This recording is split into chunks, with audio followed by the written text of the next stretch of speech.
With my knuckles busted and blood on my face, I light a cigarette, try to feed my pet tuna calmly. Was two detectives across me watching me slowly and confused. Then they let out the question on everyone's mind. Who the hell are you? With taking out the cigarette, Mim. I'm nobody. Let's take it back a little before all the affliction you just witnessed. My name is Hutch Mansell. I'm the guy you don't notice. I live like a regular guy, got a wife and 2 kids, a normal factory job where I balance budget sheets. I try to take out the garbage each time, but most time I miss the truck. Let's just say my whole life is being recycled week in, week out. Was doing the same thing all over without no purpose. My wife Becca, she's beautiful and smart, but there's this wall between us now. We sleep separated by a pillow fortress. I don't really blame her though, because I don't add much value to her life. My son, on the other hand, thinks pretty much the same way. On a fateful night while everyone is asleep, I hear some noises downstairs. Just then, I see 2 intruders, was masked with guns they had come to rob. Trying to act smart, I pick up a golf club, ready to dial the police number. Unfortunately, the robbers get to me. They stop me from making the call. Desperately, they ask for my money. I show them where all my money is being kept. Definitely not worth all the trouble. Well, just as they pack my little change, I get to see a tattoo of one of the robbers. Was disappointed they asked for my wristwatch and ring. At least that should worth something. Just then, my son tackles one of the robbers. Was just as they struggle to push him away. I raise my golf club ready to hit the rob, but then I stop midway. I ask my son to let them go. Was to avoid trouble. He releases the robber and then gets a heavy punch to his face. They leave just like that when I could have beaten them up. My son is disappointed. He thinks I'm too soft and weak, and that makes me stupid. Shortly after the robbers leave, the police arrive. They ask questions pertaining to the robbery. They ask me like I failed my family. I couldn't even take a swing. I feel like a failure. I let my family and my home down. After the whole scenario, I didn't really want to sleep in the same bed with my wife. I'm avoiding the obvious question she's going to throw at me. So I go to the couch where my daughter comes to stay with me. My little girl Abby still sees me. She still thinks I'm her superhero. The next morning while we had breakfast, my son tells me he was asked to do a report on a veteran for his history. Since I'm a veteran, he requests an interview. I try to put him off, saying I would give a dry story since I was just an auditor, an actual nobody. I recommended him to his Uncle Charlie or Grandpa. Feeling disappointed, he leaves for school. At work, I meet up with Charlie. Blake, my son, had told him about the little robbery that happened last night. Charlie tells me to wake up from my slumber and defend my family. He hands me a gun, asking me to protect his sister, my wife. Meanwhile, I want to purchase the factory. I want something that I could finally call mine. I go back home, feeling depressed. Just then, I put on the radio to speak to my old-time buddy. I tell him about everything that actually happened during the night of the robbery. Well, I didn't swing because I saw fear and desperation in the eyes of the robbers. Besides, the gun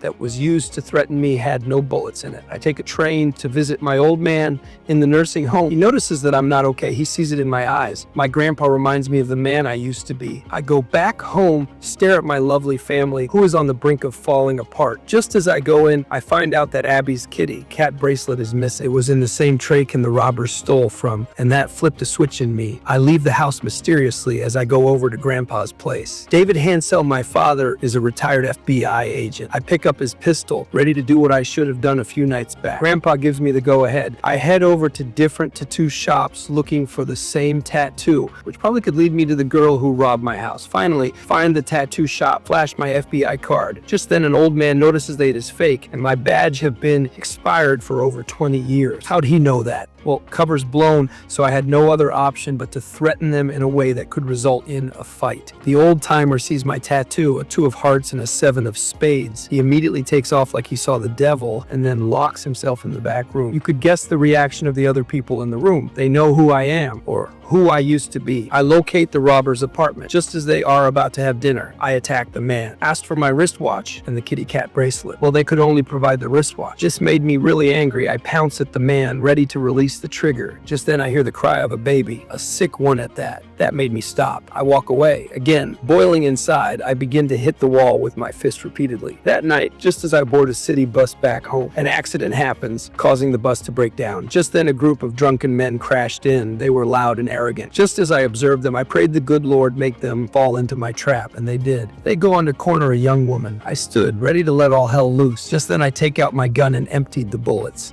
fists fly through. I made sure I really hit them hard. One by one, they had the bearing of their lives. They use a knife to stab me in my rib, but I managed to continue fighting. They throw me off the bus, thinking everything is over, but the party is just getting started. I use that knife to tear them apart, all of them. Before I leave, I use the knife to carve out a hole in one of the men's neck and then put my straw in it. Well, you don't want to know what I can do. I limp away, fulfilled. Got back home trying to avoid anyone. Unfortunately, my wife is in the dining room. She couldn't sleep. I revealed what I had done to her. Memories flashed back. She is surprised to see the old me again. She helps take care of my wound, just like old times. Becca promises to always be there for me. I used this opportunity to tell her about how distant we've been lately. Haven't shared a kiss in months. I let her know that I miss her. I guess our little conversation worked, because that night she took out the pillow blockade. Let me introduce you to Yulian Kuznetsov, a Russian mob boss. Rich, a lunatic, feared by the majority. In general, he is a really dangerous man. He goes over to do karaoke in a nightclub, showing us his dancing moves before heading out to meet his partners in the mob business. After a brief conversation, they let him know that his dancing and singing on stage do not inspire in them the confidence that their money is secured with him. Well, to prove he is a lunatic, Yulian attacks an unknown man with a broken glass. He uses the sharp glass to scrape off the man's eyes and face before snapping him to death. This should inspire confidence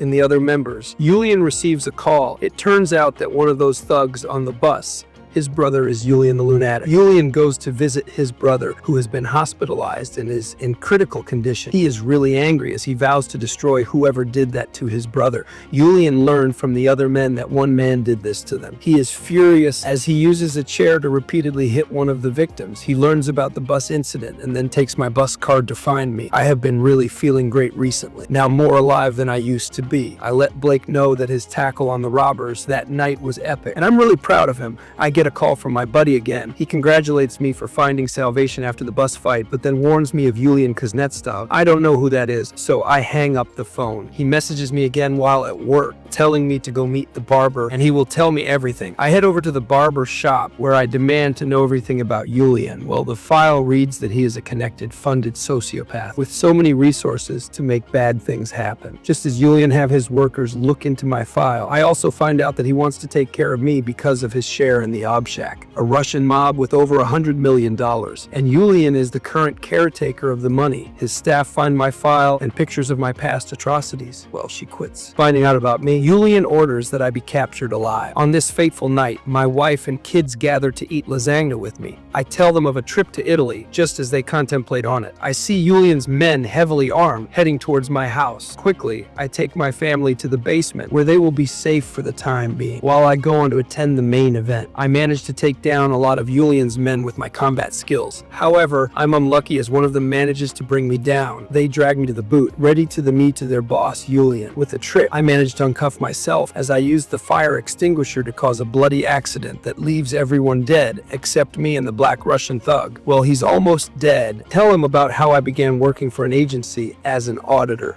Auditor meaning the guy they sent when they wanted someone to disappear, because I'm nobody. The young man wasn't even listening because he is dead. I quickly rush to the house, clean up myself as I go get my family. The look on my son's face tells it all. Who are you? I arrange for Becca to take the kids to someplace safe, while I stay back to handle business. Story time. I bring out the dead bodies, arrange them on my couch, as I talk about the one time I met with Alan, a man who stole $3 million from the US military base. I was sent to take him down for good. As usual, Alan began pleading. This time it felt genuine, like a wolf ready to shed its skin to go back to the pasture. I let Alan go quietly. A year later, I go back to check up on him, thinking he would return to the wolf pack. However, Alan had become a changed man. He does a regular job that helps keep his family. At that moment, I wanted what Alan had. So I told my boss that I quit. They couldn't believe I would do something like that. It felt real, the whole family thing. But I always knew it was a facet. Well, at least it lasted longer than I expected. After my beautiful story, I burned the house, as well as the dead bodies in it. Then I take Charlie's Dodge Challenger as I set off. These thugs came for Dad at his nursing home, but he is prepared as he used his shotgun to take them all out. It runs deep in the family. Now, to begin my war plan, I need to buy the factory where I work. With my little gold bar, I'm able to secure the place. I rig the factory like a trap house from hell. It's time to go hunting. I take a trip to Yulian's Goldman, his money laundering warehouse. With guns blazing, I take everyone out, light the whole cache on fire, and burn the place to the ground. Next stop, I'm going to the club to watch watch him perform. It was a beautiful performance,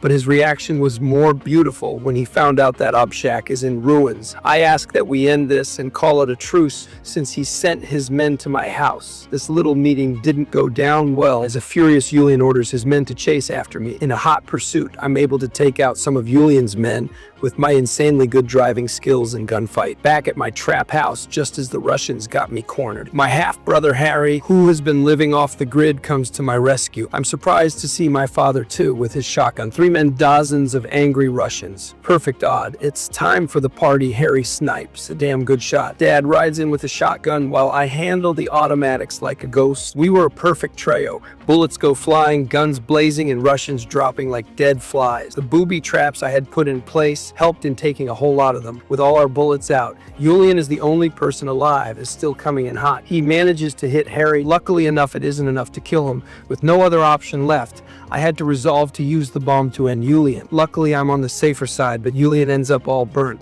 After the whole fight, the little family reunion ends as Harry and Dad leaves. I call Becca, thanking her for everything. Just then, I noticed this cat in the factory, picked it up with the tuna to feed it. I get arrested, and we are back to where we started. The interrogators ask again, "Who are you?" Well, I'm nobody. On the other hand, my dad and Harry can be seen in an RV loaded with guns and heading somewhere quiet or someplace chaotic.